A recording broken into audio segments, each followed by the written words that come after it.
y va.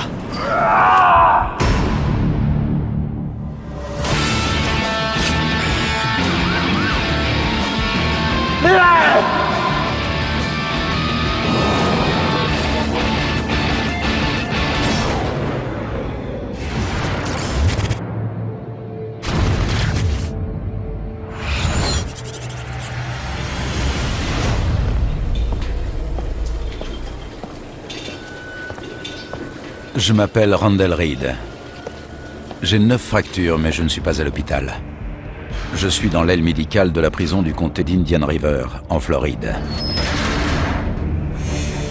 Je me suis retrouvé là suite à une dispute avec mon chef. Me pousse pas! On s'est battu et j'ai tiré.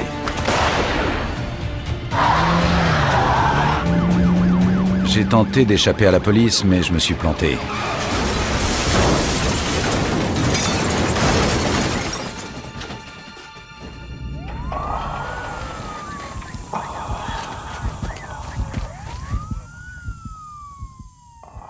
J'ai été incarcéré en attendant d'être jugé pour meurtre. Après 3 mois passés dans l'aile médicale, le médecin m'a déclaré apte à rejoindre le quartier de haute sécurité.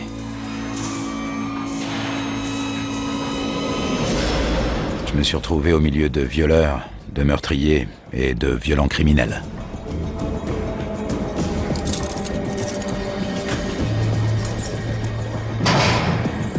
Ce que je regarde toujours en premier chez quelqu'un, c'est son regard. Je sais reconnaître un regard sombre. C'est un regard vide. C'est ce que j'ai vu chez Randall. C'était hors de question que je reste enfermé ici. Je m'étais déjà évadé en Caroline du Nord et j'allais recommencer. Ils sont enfermés 24 heures sur 24, 7 jours sur 7. Ils ne sortent que pour la promenade, pour aller au tribunal ou s'ils ont besoin d'une aide médicale. C'est tout. Je me suis mis à chercher les failles du système de surveillance.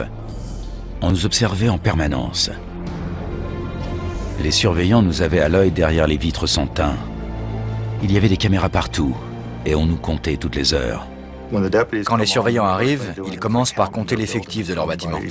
Ils vérifient toutes les unités pour s'assurer qu'aucun détenu ne manque à l'appel. Même à l'extérieur, dans la cour, les caméras couvraient toute la zone et les sentinelles ne nous quittaient pas des yeux. Quand ils sont dans la cour, il y a un gardien en haut du mirador armé d'un fusil et d'un calibre 45. Malgré l'important dispositif de sécurité, j'étais bien décidé à me faire la belle.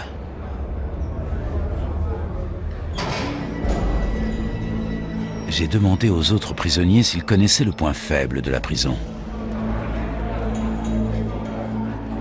On m'a dit qu'un type avait déjà échafaudé un plan. Il s'appelait Levi Taylor.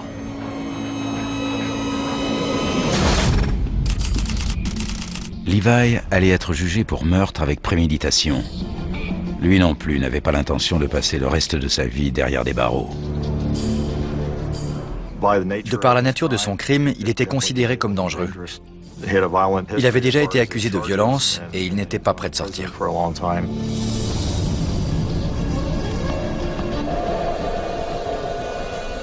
J'ai attendu le bon moment.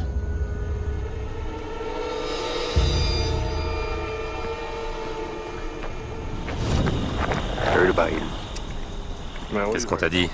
J'ai raconté à Levi que je voulais m'évader et que je savais m'y prendre. Je me suis déjà tiré. Après réflexion, il s'est dit que je pourrais lui être utile. À plus, mec. On a décidé de partir ensemble.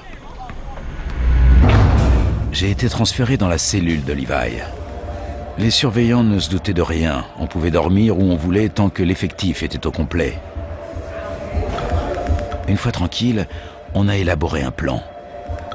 Le plus drôle, c'est que notre porte de sortie était là, sous nos yeux.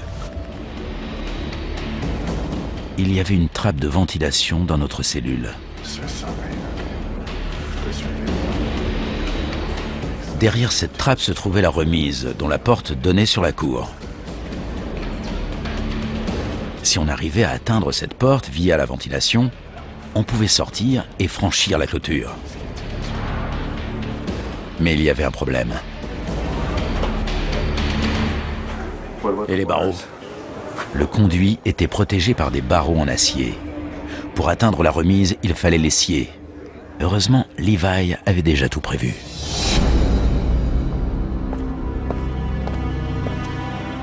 Plusieurs années auparavant, un autre détenu avait fait entrer une lame de scie à métaux qu'il avait cachée dans un livre de la bibliothèque. Levi se l'était procuré et nous allions nous en servir pour scier les barreaux. Le soir, on a attendu que le surveillant ait fini de nous compter et on s'est mis au boulot. On avait 1 heure avant la ronde suivante. On comptait les détenus de la même manière dans tout l'établissement, pour s'assurer qu'ils étaient bien tous là. Mais les prisonniers savaient très bien quand est-ce qu'on le faisait. Allez, on y va. Pour atteindre les barreaux, il fallait d'abord enlever la grille. Il fallait donc commencer par la dévisser.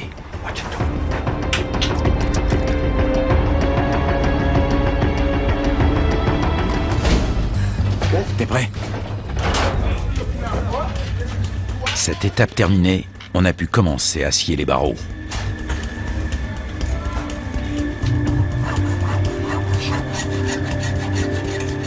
Dès que je m'y suis attelé, j'ai compris qu'on n'était pas au bout de nos peines. Les barreaux étaient en acier trempé. J'avais beau m'acharner dessus, la lame ne suffisait pas.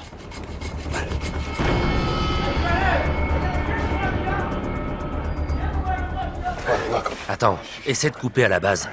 Au lieu de scier les barreaux, j'ai tenté de couper le montant sur lequel ils étaient fixés. Ça marche. L'acier des montants était moins résistant et se laissait entamer par la lame. Notre plan pouvait enfin avancer. J'ai continué jusqu'à ce que le silence me force à m'arrêter. Ça suffit pour aujourd'hui. On continuera demain. J'ai remis la grille de la ventilation en place.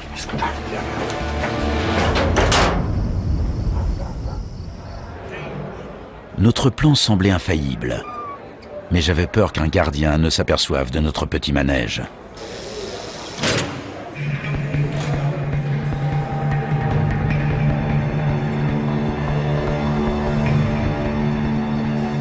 S'il procédait à une fouille, notre évasion tomberait à l'eau.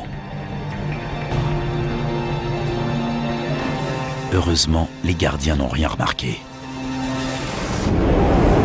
On faisait la même chose toutes les nuits. On attendait le départ des gardiens. OK. Et on sciait les barreaux. Surveille. Certaines nuits, le silence était tel qu'on ne pouvait pas travailler plus de quelques minutes. Les nuits plus animées nous permettaient de scier plus longtemps.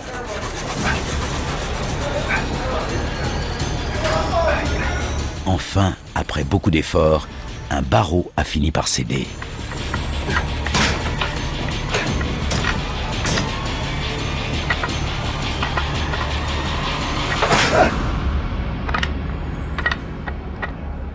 On savait qu'en passant par la remise, le plan marcherait. Maintenant, il fallait qu'on réfléchisse à ce qu'on ferait une fois dehors. Bon, Levi, voilà le plan. Pour atteindre la clôture, il fallait qu'on traverse la cour. On savait qu'il n'y avait personne dans les miradors, la nuit, mais il y avait les caméras. C'était un risque qu'il fallait prendre. La clôture posait davantage de problèmes, on ne pouvait pas la couper. Il fallait qu'on franchisse le fil de fer barbelé.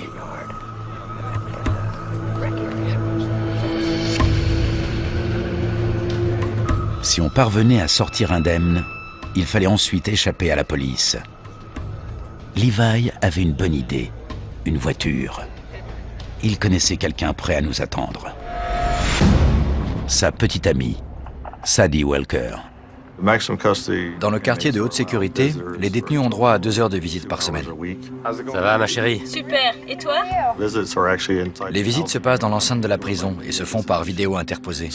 Ils n'ont pas besoin de quitter l'établissement. Il est classe, ton tatouage. Fais voir. Levi, c'est qui ce type? C'est toi?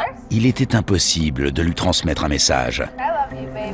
Mais Levi a profité d'un moment d'inattention du gardien pour lui faire comprendre par signe qu'il allait s'évader et où elle devait l'attendre.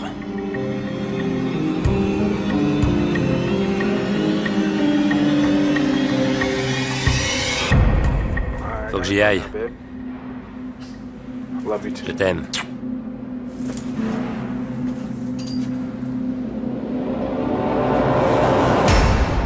Pendant les semaines qui ont suivi, on s'est préparé pour l'évasion. On a récupéré des sacs poubelles et des vieux journaux pour mettre à notre place dans le lit. C'était un moyen de tromper les gardiens et de nous faire gagner du temps. On a ensuite teint nos caleçons avec de l'encre de stylo pour les faire passer pour des shorts. Une fois de l'autre côté de la clôture, on devait se débarrasser de nos tenues oranges et se faire passer pour des joggers.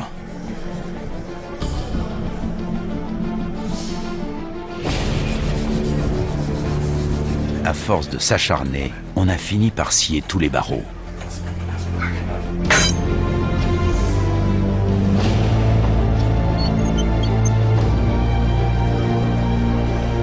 J'ai peu dormi ce soir-là. C'était la veille de notre évasion.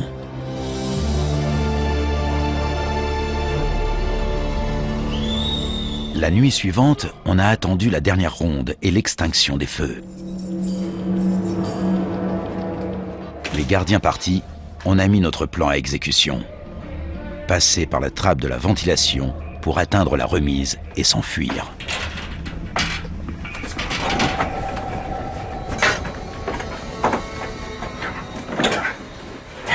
Allez, on se tire.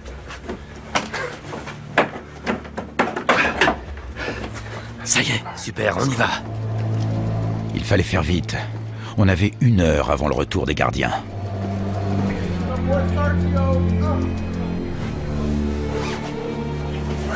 J'ai passé la tête dans le trou et j'ai grimpé. Mais une fois à l'intérieur, j'ai réalisé qu'il y avait un gros problème.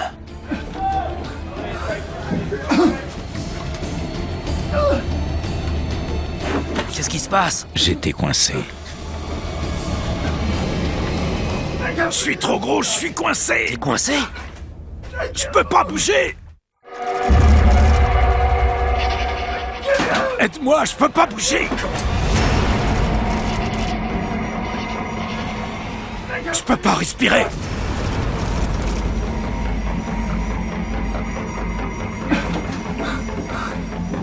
J'étais coincé dans le conduit. J'essayais de ne pas paniquer, mais je savais que les gardiens allaient bientôt revenir. Je peux plus bouger. Allez, Aide-moi. fais un effort. Mais Levi m'a tiré. Sors-moi de là.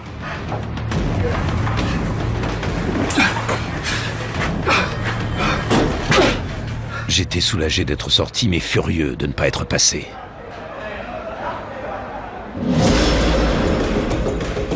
On ne pouvait pas abandonner pour autant. Il fallait qu'on sache ce qui se trouvait de l'autre côté. Levi a tenté le coup. Avec 20 kilos de moins, il avait une chance de passer. Vas-y, vas-y.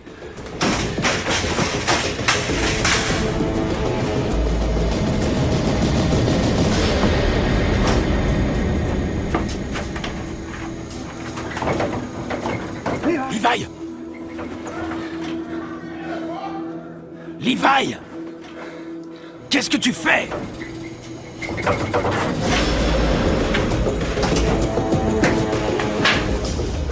Qu'est-ce que tu fais? La porte était verrouillée. C'était la douche froide.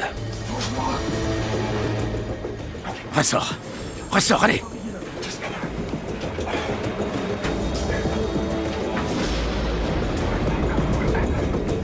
Il fallait qu'on ouvre la porte de la remise, c'était notre seule issue.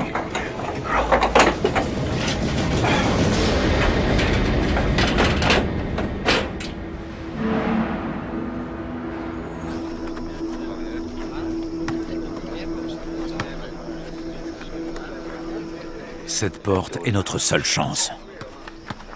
Je me disais qu'en m'enduisant de graisse à cheveux, je réussirais à me faufiler dans le conduit. Mais le problème de la porte restait entier. Un barreau permettrait sans doute de faire sauter la serrure, mais ce serait bien trop bruyant. C'est là que j'ai eu une idée. Les détenus regardent souvent le foot à la télé.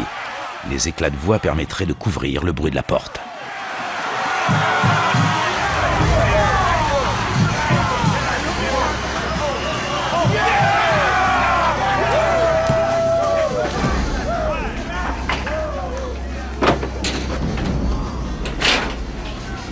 C'était risqué d'agir en présence de nos co-détenus, mais on n'avait pas le choix.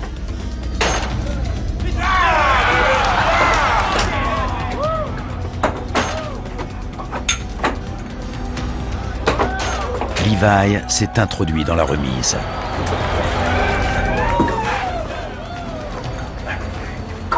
Je lui ai passé un des barreaux pour faire sauter la serrure.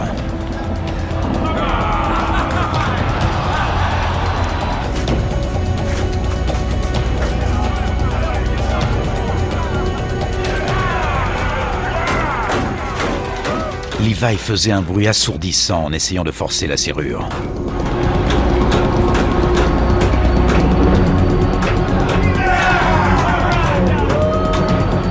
Tu fais trop de bruit! Mais il devait continuer.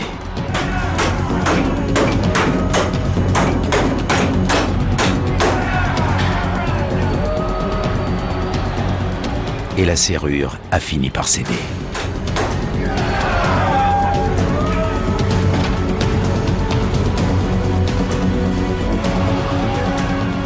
Si j'arrivais à me faufiler dans ce conduit, j'avais une chance de retrouver ma liberté.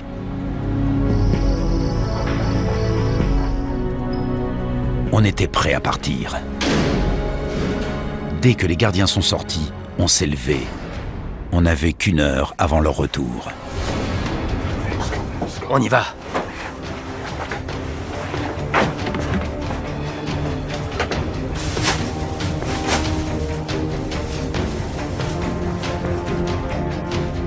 On a rempli nos sacs de journaux pour faire croire qu'on était sous les draps.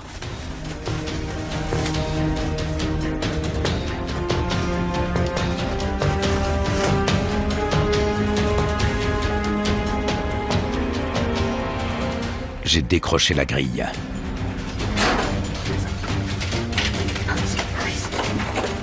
Ensuite, on a enlevé les barreaux.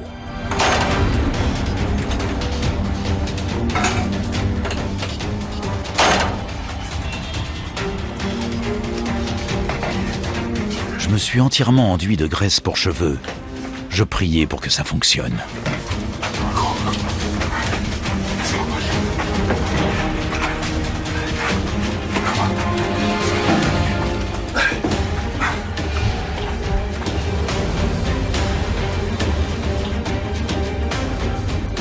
La graisse a été très efficace et j'ai réussi à me glisser dans le conduit.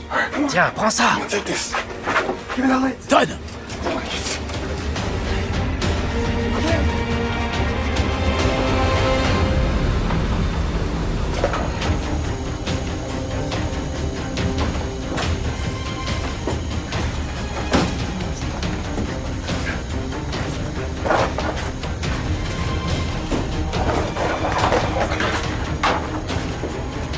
Ensuite, on a mis des plaques métalliques dans nos combinaisons pour nous protéger des fils barbelés.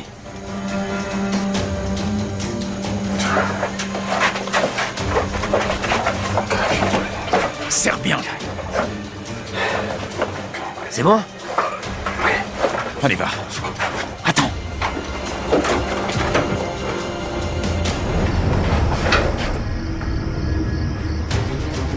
Et on a couru vers la clôture. On pouvait être vu à tout moment, mais on avait décidé de prendre le risque. Je passe devant. Une fois devant la clôture, on a grimpé.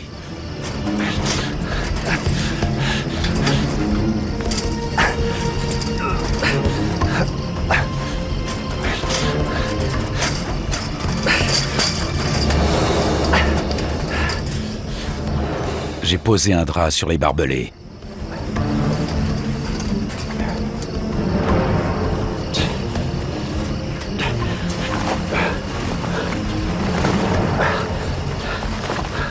Ce fil de fer risquait de nous lacérer, mais il fallait qu'on le franchisse.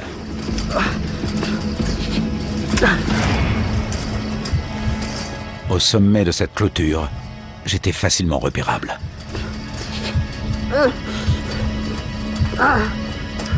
Plus question de faire demi-tour.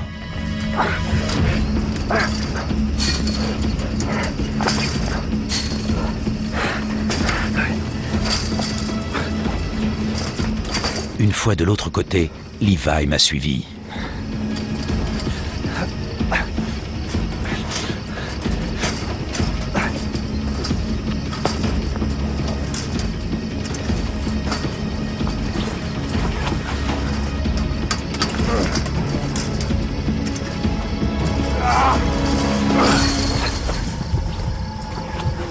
De l'autre côté de la clôture, on a levé les yeux. Regarde ce que t'as laissé. Regarde. Le drap était accroché au barbelé. Sans cette protection pour passer la seconde clôture, on risquait de finir en lambeaux. Alors on s'est mis à creuser. Allez, creuse. Creuse. Encore.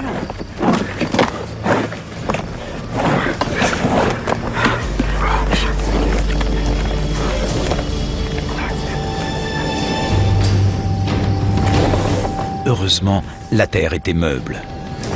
En quelques minutes, on avait creusé un trou suffisamment profond pour passer.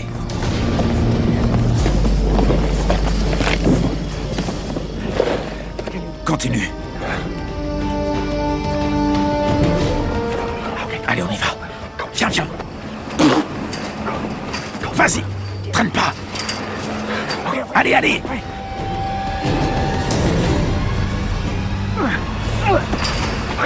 Vite, dépêche-toi! De l'autre côté de la clôture, on était enfin libre. Attends une seconde. Dès qu'on a pu, on a enlevé nos tenues de prisonniers pour se retrouver en caleçon.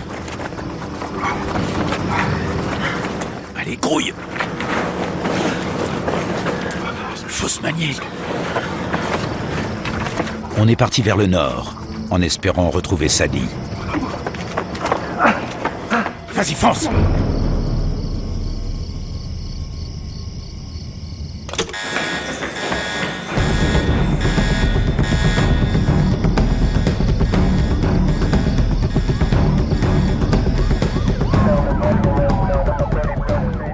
On m'a téléphoné pour me dire que Randall Reed et Leviticus Taylor s'étaient évadés. Je me posais des milliers de questions. Comment ont-ils réussi à sortir? Où sont-ils partis? Qui doit les aider? On a déclaré à toutes les forces de police des environs que 2 détenus très dangereux s'étaient évadés de notre établissement.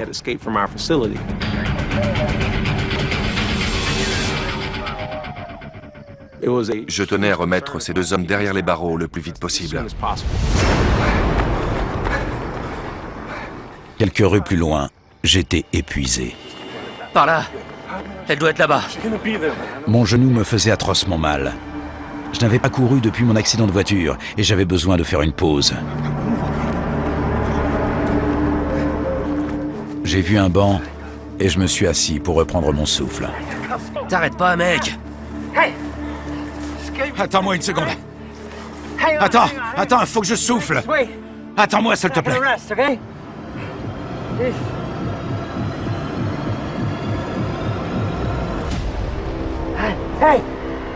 Levi! Levi! Levi me laissait tomber, ce qui rendait mon évasion d'Indian River beaucoup plus compliquée. Levi! Levi!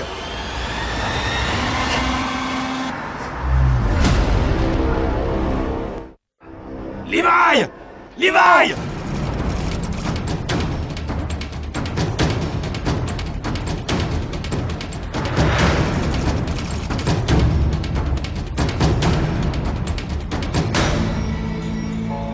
Levi m'avait abandonné.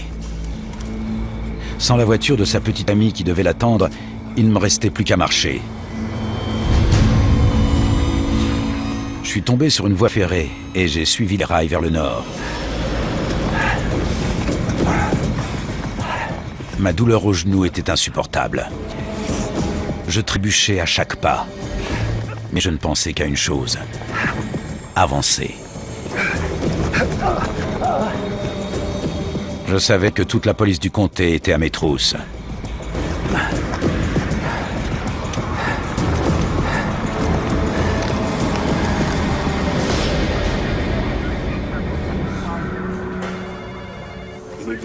Alerter tous les bureaux de police.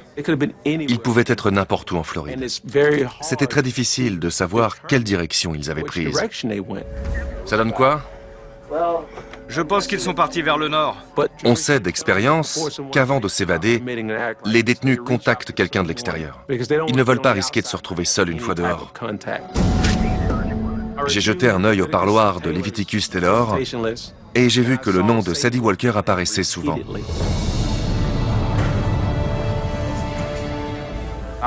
Je voulais suivre toutes les pistes possibles.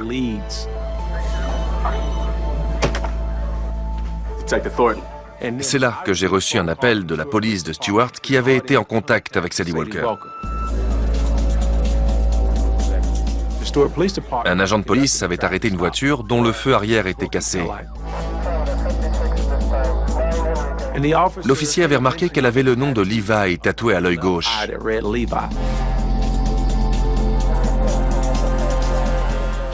Elle était en compagnie d'un homme inconnu. Il y avait une chance pour que ce soit Leviticus Taylor. Tout concordait. À partir de ces éléments, j'ai décidé de la retrouver et de la faire venir pour l'interroger.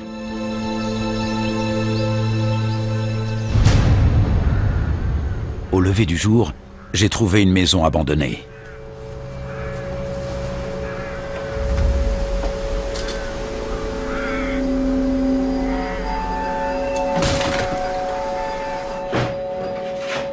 C'était la planque idéale.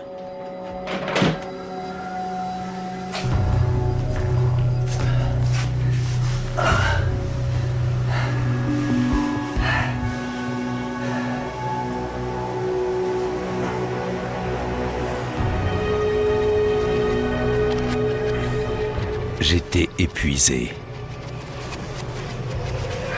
Tandis que je me reposais, je savais que la chasse à l'homme s'intensifiait, et je ne savais pas si Levi avait été arrêté.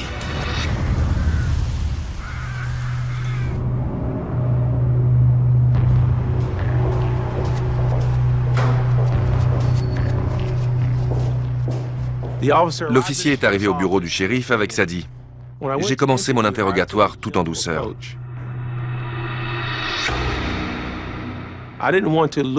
Je voulais qu'elle puisse m'aider à retrouver Leviticus. Vous étiez accompagné? Ouais, Qui? je sais pas. Elle n'avait pas l'air tendue.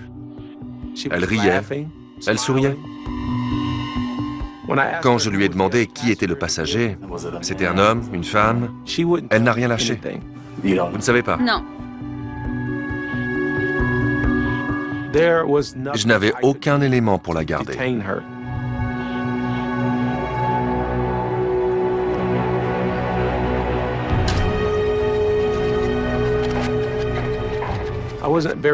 Je n'étais pas très satisfait de la voir partir. J'étais persuadé qu'elle savait où il était.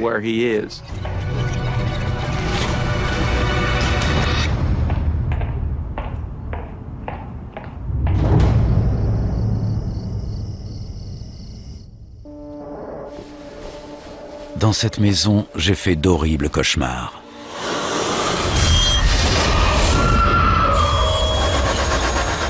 Je revoyais la prison. Levi! Je me revoyais m'évader.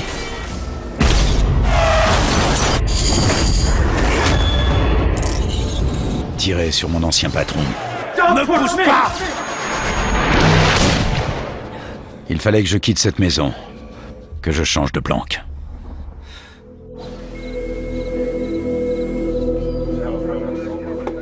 Ok, d'accord.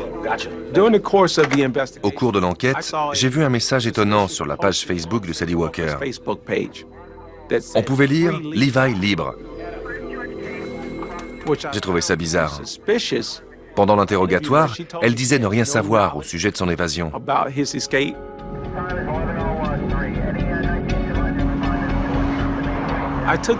Pour moi, c'était sa façon de fêter sa liberté. Nous avons décidé d'aller la chercher sur le champ pour un nouvel interrogatoire. Quand je me suis garé devant chez elle, elle était sur le point de prendre sa voiture, un sac à la main.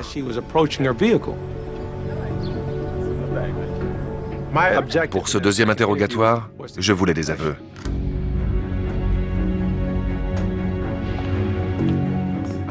Je n'avais plus qu'une seule idée en tête. Trouver Leviticus Taylor et faire parler Sadie. Qu'est-ce qu'elle faisait avec ce sac? Où allait-elle? Où vouliez-vous aller? J'ai commencé à devenir insistant. Où alliez-vous? Loin d'ici. Je me suis rapproché d'elle. Je sentais qu'en lui mettant la pression, elle allait craquer. C'est pas ce que je veux entendre. Elle a commencé à lâcher des bribes d'informations.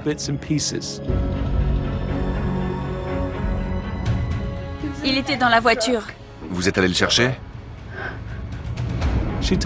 Elle m'a avoué que Levi Taylor était dans sa voiture quand on l'a arrêté. L'agent lui avait demandé de s'arrêter à cause d'un feu arrière cassé. Ensuite, on l'avait simplement laissé partir. Il ne savait pas quoi faire. Il fallait qu'il se cache. Ils ont commencé à paniquer. Elle s'est arrêtée devant un supermarché. Il devait l'attendre derrière le bâtiment. Fais attention. Le temps qu'elle échafaude un plan et qu'elle revienne le chercher. Il est allé se cacher derrière le supermarché. Au supermarché? C'était un élément déterminant dans l'affaire. On savait dans quel périmètre chercher.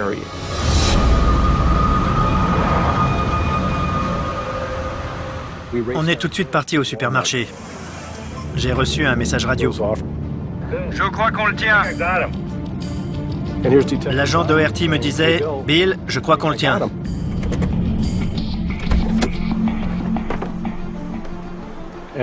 Il était bien là, sur le bord de la route. Votre nom? C'est moi. Levi Taylor. J'étais trop content.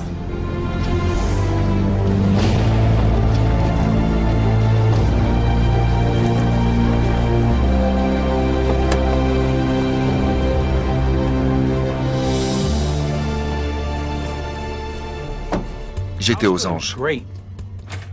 J'éprouvais une sensation de soulagement incroyable. Ça faisait longtemps que je m'étais pas senti aussi bien.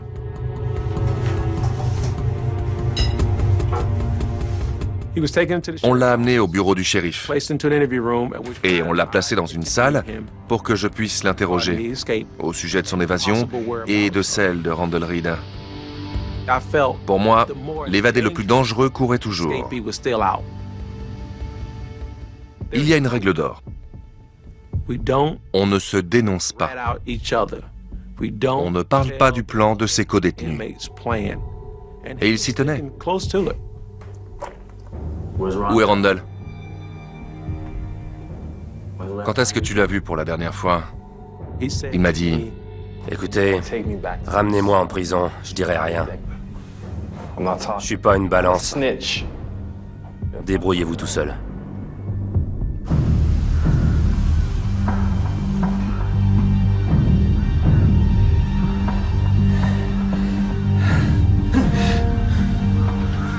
C'était déjà l'après-midi quand je me suis réveillé.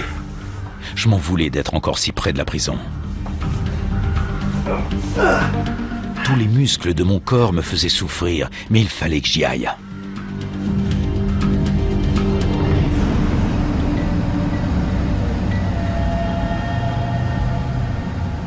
On ne savait toujours pas dans quelle direction Reed était parti.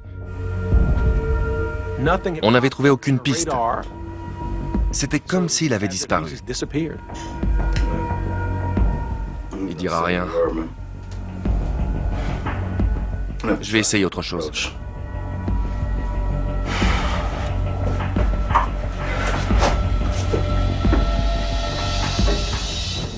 Je lui ai demandé s'il avait faim, s'il voulait manger quelque chose.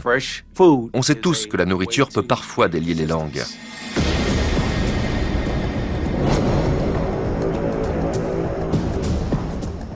Pendant qu'il mangeait, je continuais à lui demander s'il savait dans quelle direction Randall Reed était parti.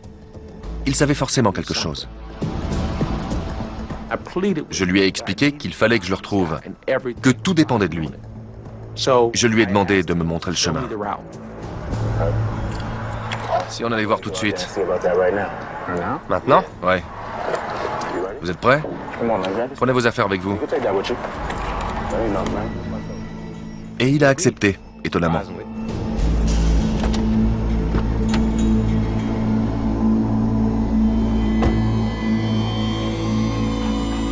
On a suivi la route qu'ils avaient prise.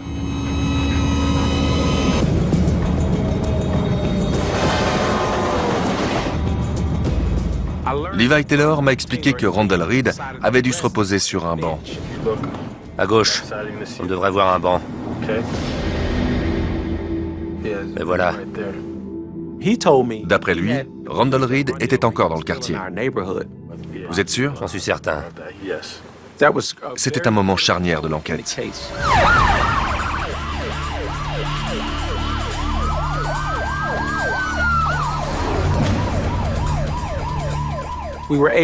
On a pu cibler la traque de Randall Reed.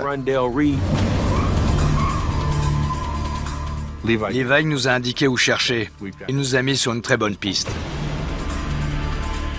Randall se trouvait dans cette zone. Et c'est là qu'on a concentré nos recherches.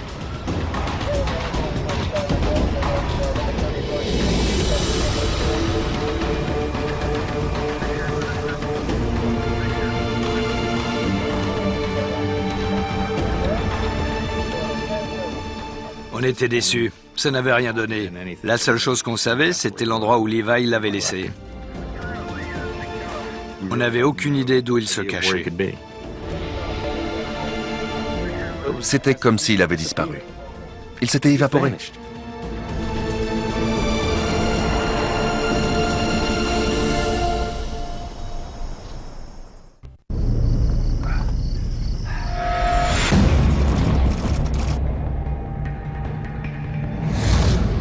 Il fallait que je quitte le comté d'Indian River.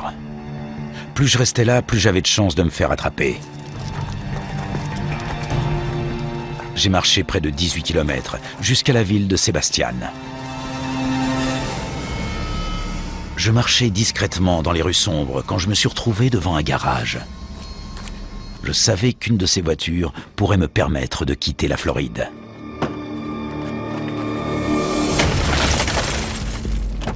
Je me suis coupé la main en brisant la vitre, mais je m'en moquais. C'était une mine d'or à l'intérieur. J'avais trouvé 20 $ et je me sentais riche.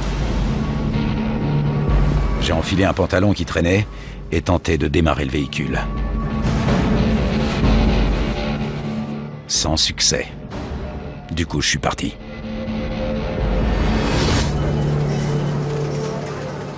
Randall Reed était un pro du vol de voiture. Votre nom? On a demandé que tous les vols de voitures nous soient signalés. Go. Le lendemain, on nous a signalé une double tentative de vol de voiture dans un garage.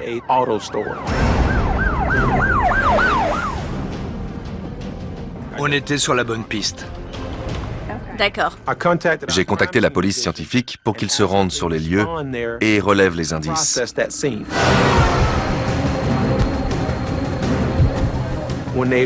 À leur arrivée, un des agents a remarqué des traces de sang sur le volant. Vous avez quelque chose? Oui, on a du sang. Envoyez-le rapidement au labo. L'analyse ADN du sang a confirmé que Randall Reed avait essayé de voler ses voitures. C'était une indication déterminante. On savait qu'il était dans les parages et qu'il cherchait une voiture. J'ai suivi la voie ferrée jusqu'à ce que je trouve une autre maison abandonnée. J'étais caché à l'intérieur en attendant la nuit, quand soudain une opportunité s'est présentée. Un homme venait de sortir de sa voiture en laissant les clés sur le contact.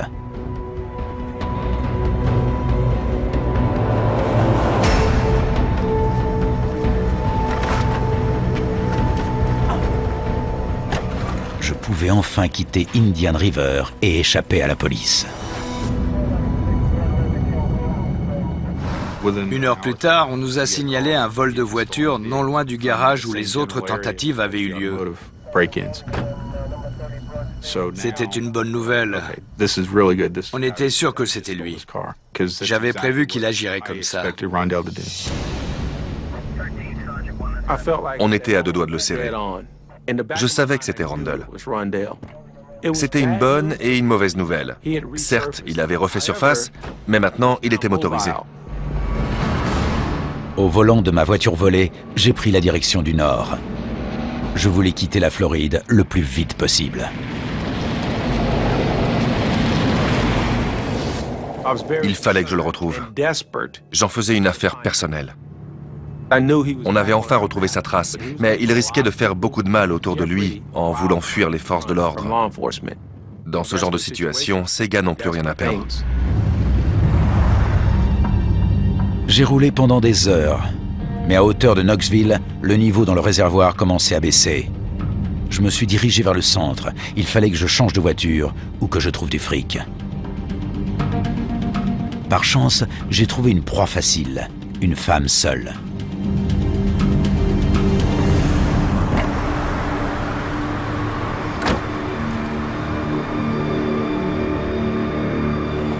Donne ton fric! Donne ton fric!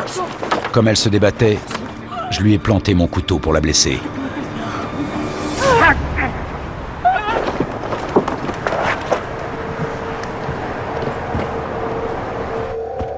J'avais récupéré 150 $. Le jackpot. J'ai rapidement pu reprendre l'autoroute en direction du nord. On a transmis nos informations à tous les bureaux de police. Il est armé et dangereux. J'ai roulé pendant des heures en traversant les États, les uns après les autres. Dans l'Ohio, je pensais que la police avait perdu ma trace.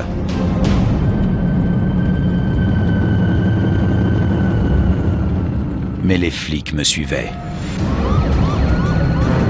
J'ai essayé de les semer.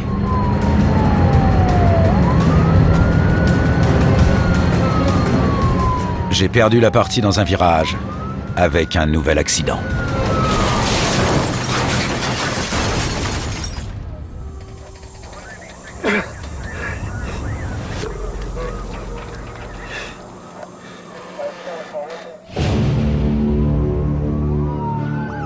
Après mon séjour à l'hôpital, on m'a renvoyé en Floride. À l'isolement. J'étais très satisfait. Randall Reed était à nouveau derrière les barreaux et il ne pouvait plus blesser personne. Quel moment! Je voulais à tout prix arrêter Randall Reed, et c'était fait. Tu as essayé de m'échapper, mais je t'ai eu.